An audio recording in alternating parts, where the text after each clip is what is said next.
At Sierra, discover great deals on top brand workout gear, like high-quality walking shoes, which might lead to another discovery. 40,000 steps, baby. Who's on top now, Karen? You've taken the office step challenge a step too far. Don't worry, though. Sierra also has yoga gear. It might be a good place to find your zen. Discover top brands at unexpectedly low prices. Sierra, let's get moving. If your roof starts to leak or your floor's really squeak, you live in a money pit. Money pit. If your basement needs a pump or your place looks like a dump, live in a money pit. Money pit.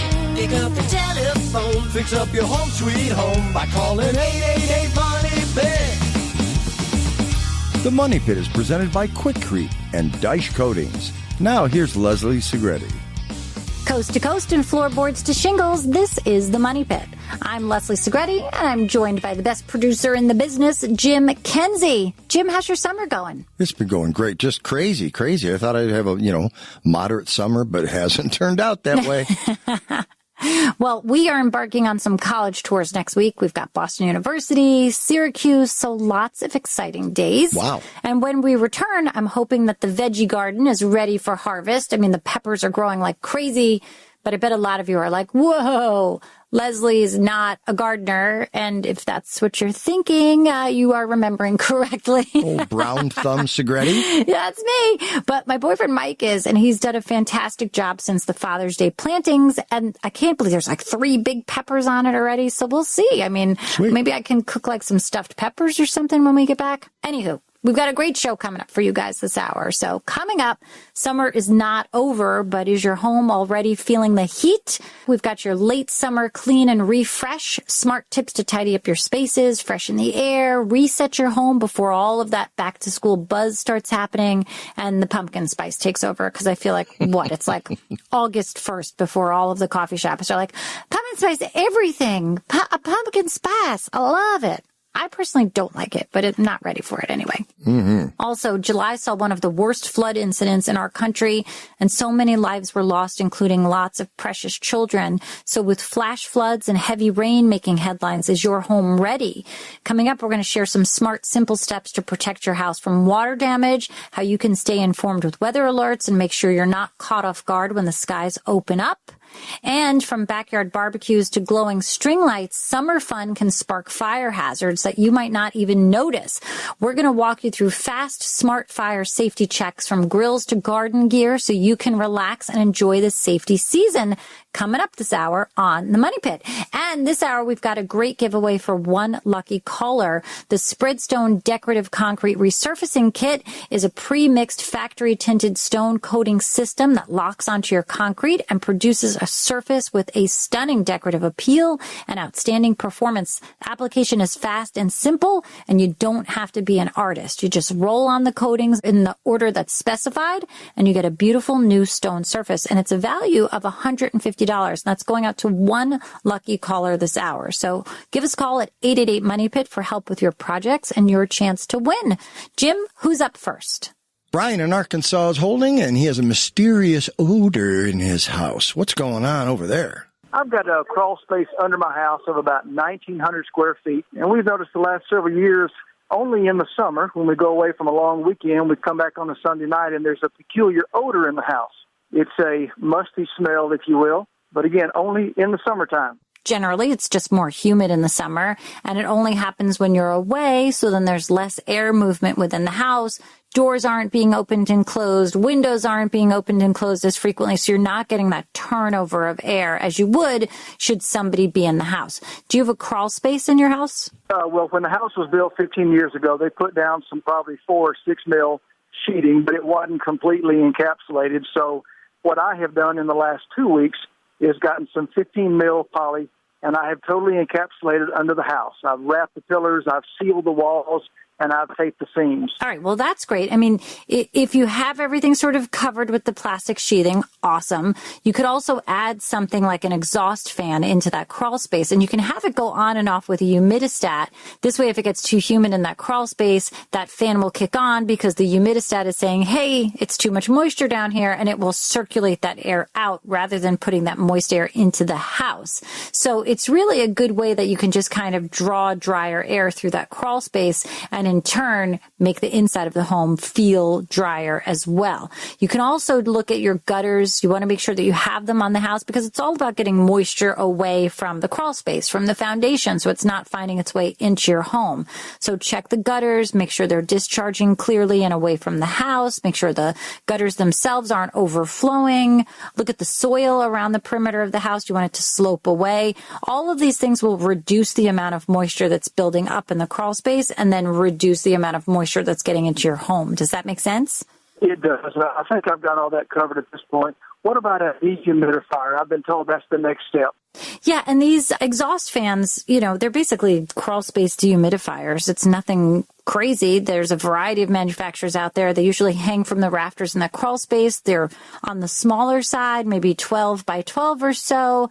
It doesn't take up a lot of space. It does a good job of removing a tremendous amount of pints of water every day. So I would look into something like that because that should do a good job of getting the moisture out of the house.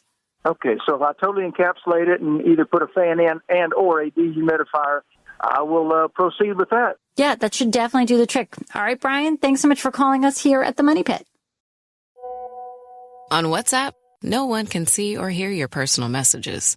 Whether it's a voice call, message, or sending a password. To WhatsApp, it's all just this. So whether you're sharing the streaming password in the family chat or trading those late-night voice messages that could basically become a podcast, your personal messages stay between you, your friends, and your family. No one else. Not even us. WhatsApp. Message privately with everyone. All right, Leslie, we're going to head to Maryland now. We've got Linda on the line. Linda, what's going on at your Money Pit, and how can we help you? I have a brick home, and I have two porches on my home that are actually built into the brick and into the home, and then they have a concrete slab on the top of it. And the concrete is starting to crack up. I bought some of that stuff that you fill in concrete with, and then I thought, well, won't that look odd? Because it'll probably be a different color than the concrete that's on there. Maybe I should do something else. What if it doesn't stay and it cracks more? And, so I thought, well, I listen to your show every weekend, and I thought, hey, Cornet, I'm going to call them and ask them because they always have such good ideas. All right. Well, we're so glad you gave us a call, and thank you so much for listening. Tell me about those cracks, Linda. Are they wide? How long are they? Do you see a lot? You can tell that they're stone. It must be just like a light coating of concrete because I can see there's stone under it. And then it's like the cracks aren't very big. Then it gets to an intersection like where they intersect, and then that particular area might be like you could lift a chunk out. So are we talking like an eighth of an inch or so, a quarter of an inch? Oh, I would say yes. All right. So a couple of things here. I mean, it's a little concerning because you can see into the cracks and you can see the stone base underneath it. Now, it may or may not be an issue, but what would be an issue is if you get a lot of water. If it gets in there from the rain, it's going to make that soil underneath less stable. So you'll get settlement potentially. And then secondly, if you get a lot of water in there, it's going to freeze and then it will expand once it's frozen and makes those cracks even wider. So what I would suggest you do is caulk those cracks. You could use a silicone caulk for that, or you could use a caulk that's specifically designed for concrete that are latex based. Quikrete makes products just like that. And as for the color, if you're concerned about it, a trick of the trade here is that you can look for areas of the concrete that weren't like visible, like on the side or the bottom. And then you drill a couple of holes, like in a spot nobody's going to see in that existing color concrete that you want to match. And you kind of drill some holes and you collect the dust and you collect the little chips. And then once you caulk the areas you're trying to repair, you can kind of sprinkle that on top. So you may need to collect quite a bit. And then you tap it down with your fingers a little bit, and it kind of just blends into that existing surface like perfectly. It's a little trick of the trade to help you out. Great idea. That's a wonderful idea. Thank you so much. All right. Good luck with that, Linda. Hey, you want to support our podcast and help us grow? Well, go ahead and leave us a 5-star review on Apple Podcasts, and we'll be forever grateful. Plus, you'll be helping other homeowners discover our show. Just go to moneypit.com/review. Hey guys, do you want to give your concrete a glow up without calling in a crew or breaking the bank? We have got just the thing. This week on the Money Pit, we're giving away the SpreadStone Decorative Concrete Resurfacing Kit, a DIY dream that turns plain old concrete into a stunning stone refresh. Now, this isn't your average paint job. SpreadStone is a pre-mixed factory-tinted stone coating system that locks onto your concrete, delivering serious decorative appeal and long-lasting durability. Sidewalks, patios, porches, even your indoor floors, it works just about anywhere. And the best part is you don't need to be an artist. You just roll on the coatings in the order specified and voila! You've got yourself a brand new stone surface that looks like a pro did it. The kit is valued at $155 and we're giving it away to one lucky listener. So whether you've got a weekend project in mind or you just want to kick your curb appeal up a notch, this is the perfect way to get started. So give us a call for your chance to win. Jim, who's standing by for the Money Pit? All right, we're heading down to Georgia now, Robin, where we've got Keith on the line with some bats. See what I did there? Jeez Louise, Batman and Robin. What's going on there, Keith? Got some bats in the attic, some bat droppings all across the insulation and stuff, and I was just curious what y'all would recommend on handling that issue. Kapow! Bing bang! Bats in the attic? But seriously, Keith, any idea how they're getting in there? The only thing I can think of is maybe there's a small gap somewhere in the maybe one of the ventilation areas. Yeah, so one of the ways to have them exit safely on their own is that bats generally tend to head for light, and then they're trying to find their way out. So they see a light, they kind of go in there, maybe through a gable vent, or there's another vent or something in the attic. Check that screening there, and now what you want to do is kind of create a bat door. And the way you do that is you have screening over the outside, but then kind of like a flap of the screening so that once they get to it, it will allow them to get out, but then it kind of lays back in place so they can't get back in.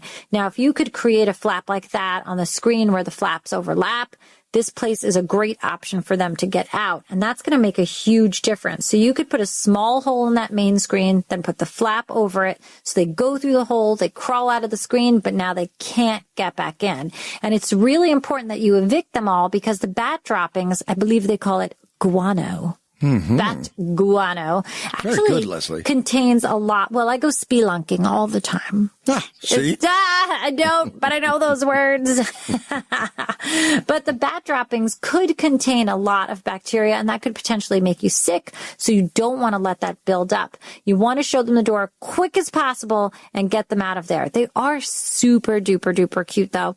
But we have bats in the trees outside of our home, and I'm always terrified that they are going to fly into my hair. I don't know if that's a thing that they do, but I'm scared of it. So evict those bats, Batman, Robin, whomever. All right, Keith, good luck. Get back to the bat cave, but make it your bat cave, not theirs. Well, summer's not over, but let's face it, your house may be showing signs of the season. From beach towels piling up to mystery smells in the mudroom, it could be time for a late summer reset. The good news, you don't need a full deep clean. You just need a few smart moves to freshen things up and get ahead of the fall rush. Now, let's start with the outdoor living areas. After weeks of backyard barbecues and bare feet on the patio, your deck and outdoor furniture are probably due for some TLC. You want to hose everything down, furniture, cushions, and even the grill.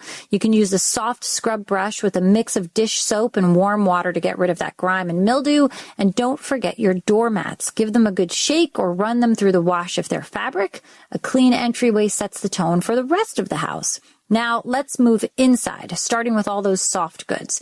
If your throw pillows, area rugs, and slip covers are looking a little tired or sandy, it's the perfect time to refresh. You want to vacuum your upholstery and use fabric-safe spray cleaners to lift those summer stains.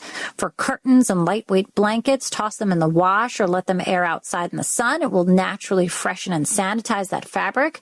Now, the air in your home could also probably use a refresh too. So change your HVAC filters, especially if you've had that AC running hard.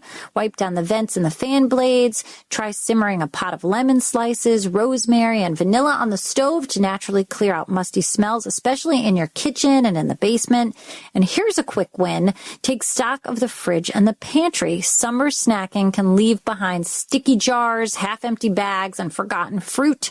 Toss anything expired, wipe down the shelves, group like items together to make meal prep easier as the season changes. And lastly, don't forget about the mudroom drop zone. Clear out those sandy shoes, the worn out flip-flops, pool toys that aren't going to make it through another season. You can set up bins or baskets to get ready for school gear or the cooler weather accessories now so you're not scrambling come September.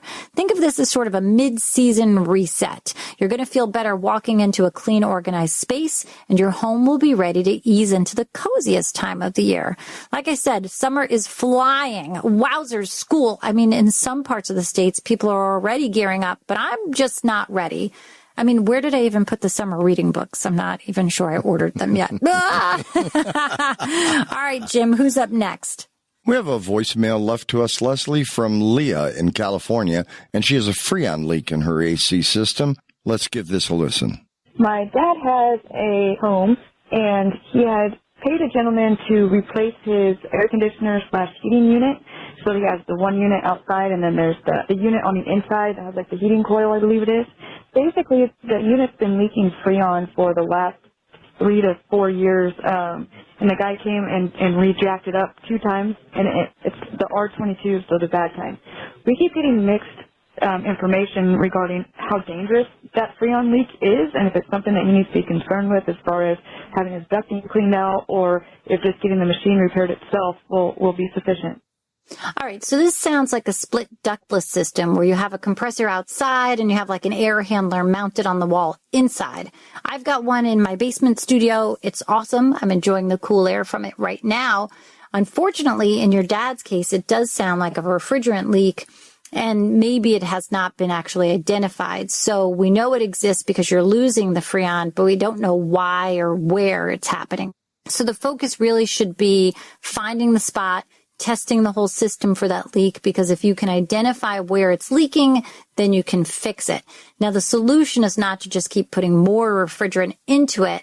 I mean, Freon's kind of an antiquated refrigerant, and it's kind of changing within the air conditioning community as to what they're using. So it's probably not a good thing, although it's probably a fairly small amount. Now, in many cases, it will kind of evaporate out slowly over time, and I don't think it's huge exposure, but certainly any exposure is not great. And I think if you can focus on identifying the source of the leak and not just keep putting more in, you've got a good chance of getting it fixed. The fact that it's using Freon over a more modern refrigerant isn't a problem. Most older systems do.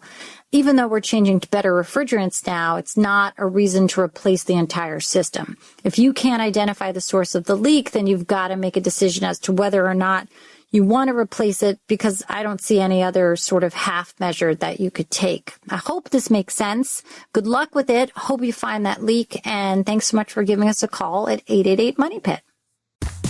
This episode is brought to you by State Farm. Knowing you could be saving money for the things you really want, like that dream house or ride, is a great feeling. That's why the State Farm Personal Price Plan can help you save when you choose to bundle home and auto. Bundling, just another way to save with the Personal Price Plan. Prices are based on rating plans that vary by state. Coverage options are selected by the customer. Availability, amount of discounts and savings, and eligibility vary by state. Are you ready to dairy-free your mind? This summer, melt away your dairy-free expectations with So Delicious dairy-free frozen desserts. Enjoy mind-blowing flavors like salted caramel cluster, chocolate cookies and cream, cookie dough, and more. For over 35 years, So Delicious has been cranking up the flavor with show-stopping products that are 100% dairy-free, certified vegan by Vegan Action, and are so unbelievably creamy, your taste buds will do a double take. Dairy-free your mind. Visit SoDeliciousDairyFree.com. All right, Leslie, heading to Texas with Dean. He's on the line. He's got a question about his patio. Tell us what's going on, Dean. How far are you into this project? We had the flagstone put down on a good solid base, and it's good. But I'd like to be able to fill the cracks and be able to use a power washer on it. All right. So I'm thinking that with the flagstone being an irregular surface like that, people try to fill in the cracks and spaces between them with mortar, but that never works out. I feel like every time there's so much freeze and thaw cycle happening that mortar just kind of breaks up and comes out, and then it just looks like a big mess. I mean, unless you're installing that flagstone directly on top of a concrete patio and you can control that movement, it would work. But if you're just going over, the flagstone on soil, it's never, ever, ever going to stop that freeze-thaw cycle, and all of that mortar is going to crack out. So if you're not on a solid base like a concrete patio or something like that, and you're getting that movement where things will come out, then I think you're going to kind of have to commit to a redo here, because anytime you try to fill those joints, it's just going to come on out. And especially if you use a pressure washer and there's some movement with the soil below, everything's just going to come blasting out. So it's kind of not the best situation. So look at what your ground surface is underneath that flagstone. Concrete, go for it. Fill in the spacing, pressure wash away, have at it. If it's soil, no such luck, my friend. Just kind of have to live with the naturalness of the joints between the stone. Sorry, I know not exactly what you wanted to hear, but my sister had a pool at one of her homes years ago. Same thing. They had flagstone around it. It was beautiful at the beginning of every time that they tried to put that mortar in. And you'd be like, it's gorgeous. And then the winter would come and it would look like garbage again in the springtime. So it's really unavoidable unless you have that surface underneath, okay? Sorry, probably not the answer you're hoping for. That's what we're up for. Thanks so much, guys. Appreciate your help. Are you looking for a great project for your money pit? Maybe you want to give your concrete a glow up without calling in a crew or breaking the bank? We have got just the thing. This week on the Money Pit, we're giving away the SpreadStone Decorative Concrete Resurfacing Kit, a DIY dream that turns plain old concrete into a stunning stone finish.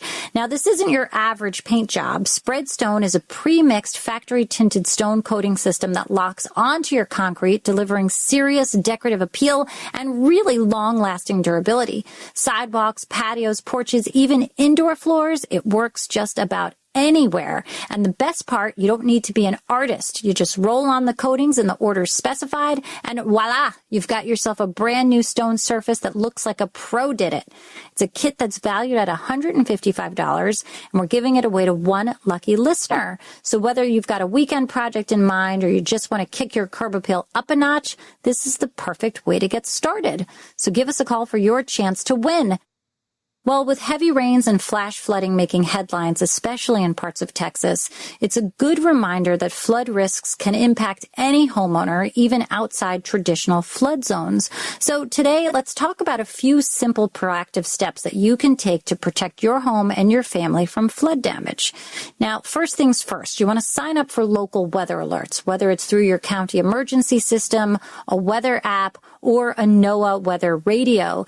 Getting advanced warning of flash flood watches or warnings is key. And that NOAA weather radio, guys, let's remember it's battery operated. It receives all alerts. It doesn't rely on the internet. So it is something that is reliable and factual. So if you do not have one and you live in a danger zone, get one, because redundancy matters in an emergency. You need lots of sources available. Now, let's talk about grading and drainage. You want to walk around your house after a heavy rain. Are you noticing that puddles are forming around the foundation? Well, that could spell trouble. You want to make sure that your yard slopes away from the house and that your gutters and downspouts are clear and directing water at least 4 to 6 feet away from the foundation. A splash block or an extension is a cheap fix that can save you thousands in water damage. If your home has a sump pump, test it. You want to pour a bucket of water into that pit and make sure it kicks on. And if you don't already have one, consider installing a backup battery. When the power does go out during a storm, that sump pump needs to keep running or that basement could become a swimming pool. You should also know where your water main shutoff valve is. If a pipe bursts or a backup occurs, being able to shut off your water quickly can prevent additional damage. And here's one more biggie. Make sure to check your insurance. Most standard homeowners homeowner policies do not include flood coverage. Even if you're remotely at risk, you want to reach out to your agent and ask about policies through the National Flood Insurance Program. And finally, take 10 minutes and assemble a Flood Go kit. Include a flashlight, chargers, first aid kit, bottled water, basic tools, copies of your key documents, and keep it somewhere high and dry. I mean, the truth is you cannot stop a storm, but you can make your home smarter and more resilient. And if the worst happens, being prepared means you can respond faster, safer, and with less stress. I mean, better safe than sorry, right, Jim? Every day. Now, Leslie, from our founder, Tom Kreitler's home state of New Jersey, we've got Courtney, and she's got a garden bed that's evidently in competition with some tree roots. Let's hear what she has to say. I've got a garden bed that is raised, surrounded by brick, and unfortunately it has about 5 tree stumps that are taking up some good space. So I wondered what your suggestion was for removing the tree stumps. Because it's a raised bed, getting a grinder in there I think might be hard. Plus it would be difficult to maneuver around all of the other landscaping. So didn't know if you had any suggestions. Thanks so much. Well, hey, Courtney, thanks so much for reaching out. All right, let's see what we can do with this problem. I mean, that's a lot of wood. So first off, I can understand that getting a grinder there could be difficult, especially because they're taking up a lot of real estate. But there are really a few ways that you can get rid of stumps. The first, of course, is that stump grinder, but it is a massive machine, and I'm not sure if there's smaller versions out there to kind of accommodate tighter spaces. I mean, it sounds like there should be. The other ways would be manual stump removal, which is basically doing it by hand. And that kind of requires you to cut the stump down from the top. You can do it with a chainsaw as deep as you can get into a number of pieces, and then just sort of chop it out. It is a lot of work, and it's not a project that I would like to have to take on ever in my life, so I can't imagine that you would. But it's on there as an option. Then there's chemical tree stump removal, which is a pretty basic process. You drill holes into the trunk, and then you pour chemicals in. You can find them at home centers, hardware stores, and that breaks down that stump like in a few months. You know, it's not the quickest solution, but it is a good one. The problem is, though, that sort of solution that you're pouring into the stump could potentially have a negative effect on the soil. And if you're on well water. Oh, true. Good point, Jim. Now, you mentioned this tree stump is in a garden area, so then you may end up, accidentally killing some of the plants and veggies or whatever you're growing there. The last way, which is always disastrous, I think, is burning it. I mean, you can burn a tree stump where essentially you carve out the inside of the stump and you start a fire. You drill holes underneath to kind of feed the flame, and you burn it for like 12 to 24 hours. You have to be very careful. You have to monitor it. You have to be around it constantly, making sure that fire doesn't inadvertently get out of control and start burning something else. My Uncle Patrick thought you add gasoline to this many, many years ago. That was a terrible idea, and his beautiful garden was destroyed in the process. Oh, no. So, I mean, I would start by seeking out a tree service and finding out their professional opinion. They may say, hey, we've got this mini grinder, and we can come in here and zip, zang, zing, be done.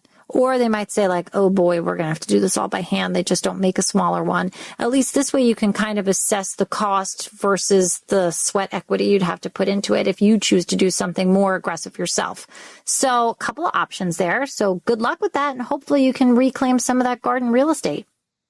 Hey guys, you want to give your concrete a glow up without calling in a crew or breaking the bank? We have got just the thing. This week on the Money Pit, we're giving away the SpreadStone Decorative Concrete Resurfacing Kit, a DIY dream that turns plain old concrete into stunning stone finishes. This isn't your average paint job. SpreadStone is a pre-mixed factory-tinted stone coating system that locks onto your concrete, delivering serious decorative appeal and long-lasting durability. And the best part is you don't need to be an artist. You just roll it on, and it is a gorgeous finished look. The kit starts at $155, and we're giving it away to one lucky listener. So whether you've got a weekend project in mind or you just want to kick up your curb appeal, this is the perfect way to get started. So give us a call for your chance to win.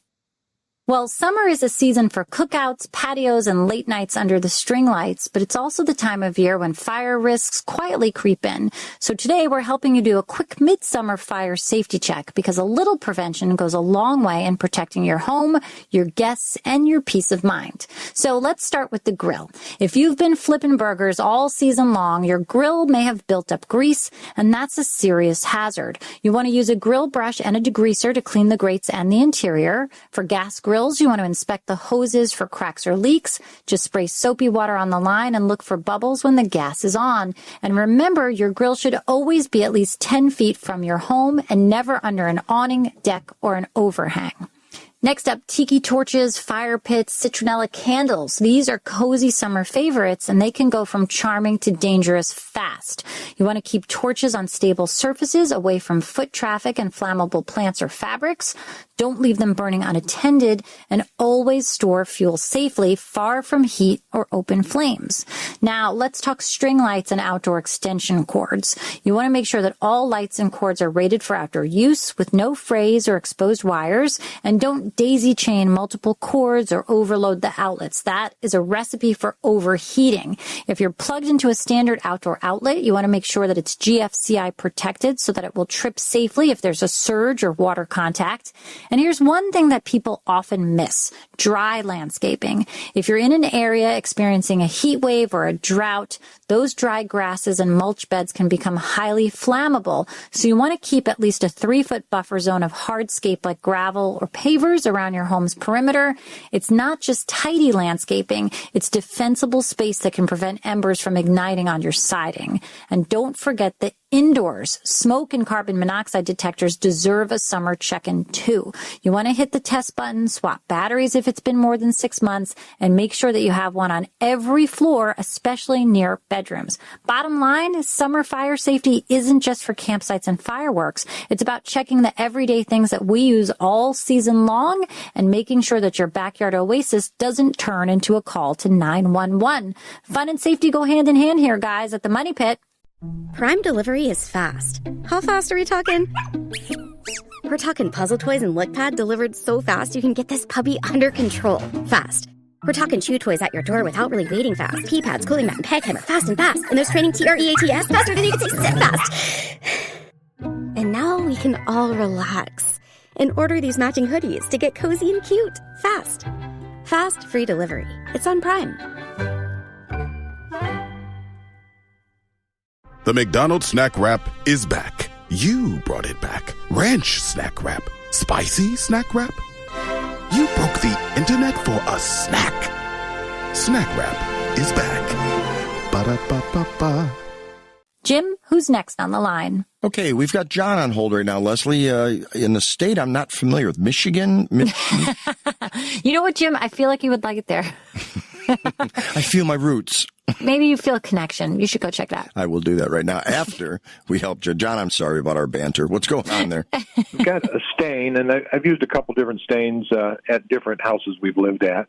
But anyways, almost all the stains say 6 or 7 years they're good for, but the flats, meaning the decking and the handrails, seem to lose all resiliency to water, and they fade out in just a couple of years, while the spindles and everything that's vertical do last 6 or 7 years. Okay. But I was wondering if I'm doing something wrong here, or wrong stain, or... All right, well, let me ask you about the stain that you're choosing. So stain comes in a couple of different kind of densities, if you will, or finishes, like transparent, semi-transparent, and solid color. Do you know what you've been putting on there? Getting a semi-transparent. Well, all right, so semi-transparent, I mean, that's probably the most common one, but it's not the one...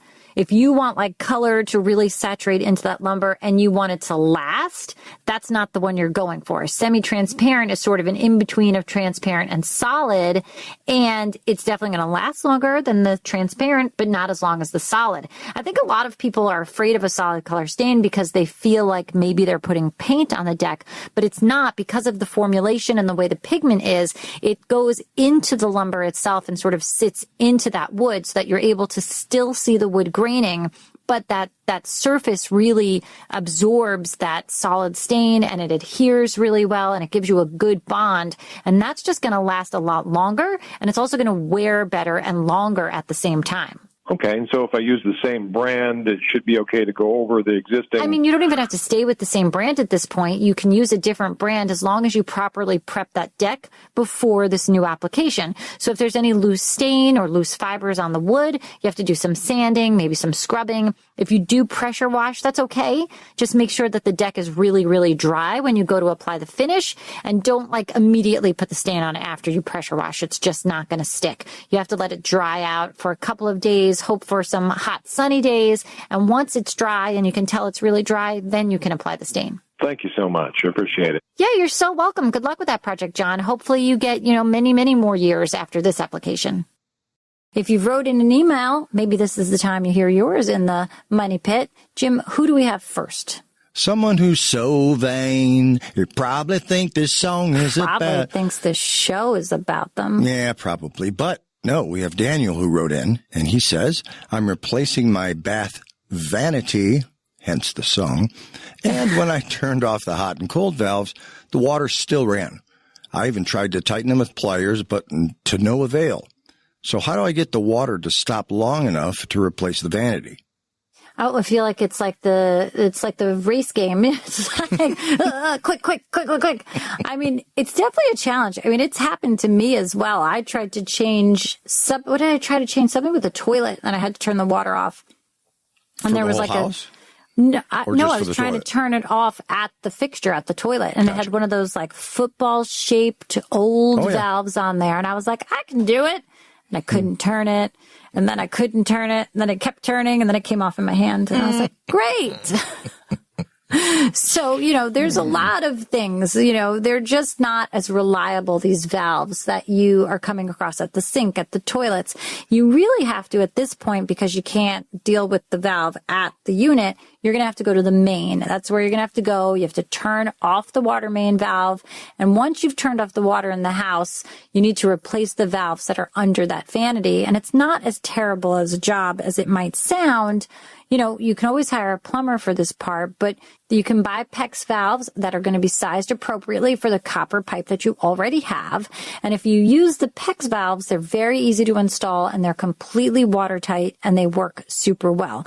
And you know what? If you don't know where your water main is, when you do locate it, think about it. It's probably towards the front of your house. Ours is sort of by the street, which is where the main comes in. So take a look for it, locate it, and once you know where it is, put a big fat tag on it that says, I am the water main, and make sure everybody in the house knows where it is, just in case. I mean, it's super important to know, because when you do get a pipe break or something serious like that, that's where you've got to go to. So turn the water off at the main, change the valves, enjoy your beautiful vanity, and Jim can sing Carly Simon to you all day long. But I won't be singing to Judy in Texas. No. Although Judy's email says, this is the second year for us to have major problems with the deer eating anything and everything they choose. I have 10 to 12 in my yard every night, and they're cleaning out my flower beds, etc. Nothing's left. What can I do to keep the deer away from our garden? There's a couple of things that you can do to put some space between you and those deer. First, think about deer-resistant plants. I mean, there are plants for every locale and shrubs that they say are deer-resistant. But, I kind of feel like if a deer is hungry enough that they're just going to eat about anything. Green giants, it's like an arborvitae. It's like a bush that grows very tall. They're supposed to be resistant, and they can be, but then the deer is going to start eating them anyway. So try to find, deer-resistant plantings. The second thing that you can do is a physical barrier with netting. It's not a big construction project. You can kind of protect the whole line of bushes. I remember Tom had a problem like this, and he found a deer repellent online. I think Bob Beck's is the name of the one that Tom liked. You mix it with water. It comes in a concentrate. You spray it with the pump sprayer, and you kind of redo it every 2 weeks. And I remember him having a huge amount of success. I personally love the deer, but I don't blame you. I don't want them to eat my yard. All right. Good luck with that. We've had a great hour of summer safety and summer projects to keep us busy until the fall, which, is basically tomorrow, right? No, there's still plenty of summer. The show continues online at moneypit.com. And remember, guys, you can do it yourself, but you don't have to do it alone. We'll see you next time. On the Money Pit Radio Show. On the Money Pit Radio Show. Pick up the telephone. Fix up your home sweet home by calling 888-MONEY-PIT.